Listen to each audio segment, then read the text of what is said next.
వచ్చే ఎన్నికల్లో రైతులు కూటమికి తగిన గుణపాఠం చెప్తామని అంటున్నారు. ఇన్పుట్ సబ్సిడీ రాకపోవడంపై ఆవేదన వ్యక్తం చేశారు. చంద్రబాబు నీచ రాజకీయాలను ప్రజలు గమనిస్తున్నారని రైతులు చెప్తున్నారు. పొన్నూరు నియోజకవర్గం మామిళ్లపల్లి గ్రామంలోని రైతుల ఆవేదనపై మరింత సమాచారాన్ని మా ప్రతినిధి అశోక్ అందిస్తారు. తెలుగుదేశం కూటమి దుర్మార్గపు రాజకీయాలకు పాల్పడుతుంది. ప్రభుత్వం ఇన్పుట్ సబ్సిడీ మంజూరు చేసింది. దానికి సంబంధించి రైతుల ఖాతాల్లో జమ అయ్యే వాటిని కూడా పూర్తిగా ఈసీకి కంప్లైంట్ చేస్తూ నిలిపివేయడం జరిగింది. ఈసీ కూడా ఏదైతే ఇన్పుట్ సబ్సిడీ మంజూరు చేయకూడదని కూడా ఆదేశాలు జారీ చేసింది. మనతో రైతులు ఉన్నారు. సరే, ఎట్లా చూస్తారు దీన్ని? ముఖ్యమంత్రి జగన్మోహన్ రెడ్డి గారు 2019 ఎన్నికల్లో ఏదైతే చెప్పాడో 100% మాట తప్పకుండా రైతు పక్షపాతి ముఖ్యమంత్రిగా వ్యవహరించడం మనం అంతా చూసాం. అదేవిధంగా గతంలో 2022లో కూడా మా గ్రామంలో కూడా నష్టపరిహారం జరిగినప్పుడు ఇన్సూరెన్స్ ఎకరానికి 10,000 పైచీలకు 10,400 రూపాయల ఎకరానికి ఇన్సూరెన్స్ కూడా పడింది.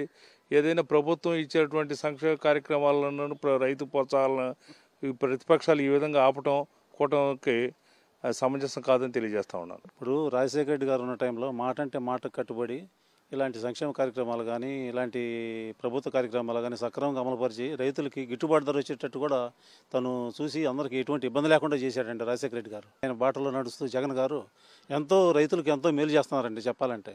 ఇప్పుడు ప్రతి స్కీమ్లో ఆయన కంటే కూడా ఒక 4 అడుగులు ముందలకేసి రాజశేఖర రెడ్డి గారి కంటే కూడా తండ్రి కంటే తండ్రిని మించి తనేడు అనిపించుకుంటున్నాడండి. ఆపటం చాలా దుర్మార్గమైన చర్య అండి. తుఫాను వల్ల వరి అంతా నష్టపోయాం, మినుము అన్ని పైర్లు నష్టపోయాం, అనేక విధాలుగా ఇబ్బందులు పడ్డాం.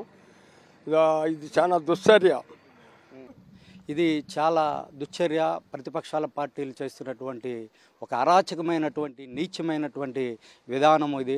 గడిచినటువంటి 5 సంవత్సరాల నుంచి రైతులకి జగన్మోహన్ రెడ్డి గారు ఇస్తున్నటువంటి సంక్షేమ పథకాలలో భాగంగా ప్రతి ఒక్క పథకాన్ని ఏ టైంకి ఏది ఇవ్వాలి ఏంటి అనేది రైతులకు ఇచ్చేటువంటి ఇన్పుట్ సబ్సిడీలో కానివ్వండి, మరి ఎలక్షన్ కోడ్కు ముందే ఈ ఇన్పుట్ సబ్సిడీని ఆల్రెడీ రైతుల ఖాతాలో క్రియేట్ చేసి ఇవ్వడానికి సిద్ధపడి ఉన్న టైంలో ఈ ఎన్డీఏ ప్రభుత్వం, ఈ కూటమి వాళ్ళు దీన్ని అరాచకంగా సృష్టించి మరి ఎక్కడా లేనటువంటి సృష్టిపక్కలో ఉన్నటువంటి రాష్ట్రాలలో ఏ రాష్ట్రంలో ఎలాంటి కార్యక్రమాలు అన్ని పథకాలు అన్నిటికి కూడాను జరుగుతున్నటువంటి ఈ తరుణంలో ఈ ఎన్డీఏ కూటమి అంటే తెలుగుదేశం కానివ్వండి, బీజేపీ కానివ్వండి, జనసేన కానివ్వండి, ఈ 3 పార్టీలు కలిపి ఈసీకి ఫిర్యాదు చేసి రైతులకి ఖాతాలో పడకుండా చేసినటువంటి దుశ్చర్య, ఏ రాష్ట్రానికి లేనటువంటి విధానం మన రాష్ట్రం మీద ఎందుకు కక్ష సాధింపు చర్య చేస్తున్నారు, రైతుల మీద ఎంత నీచమైనటువంటి విధానం ఎందుకు ఆలోచిస్తున్నారు అనేది ప్రతి ఒక్క రైతు కూడా ఆలోచించాల్సిన అవసరం ఎంతైనా ఉంది.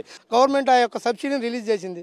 కానీ ఇప్పుడు ఆ యొక్క డబ్బులు పడతీరనుకున్న టైంలో ఇవాళ ఎలక్షన్ రావడం వల్ల ఈసీకి ప్రతిపక్షాలైనటువంటి తెలుగుదేశం కావచ్చు, జనసేన కావచ్చు, బీజేపీ కావచ్చు, వీళ్ళంతా కుమ్మక్కయ్యి ఈసీకి కంప్లైంట్ ఇచ్చి ఇవాళ రైతుల యొక్క ఆనందంలోని నీళ్లు చల్లడం జరిగింది.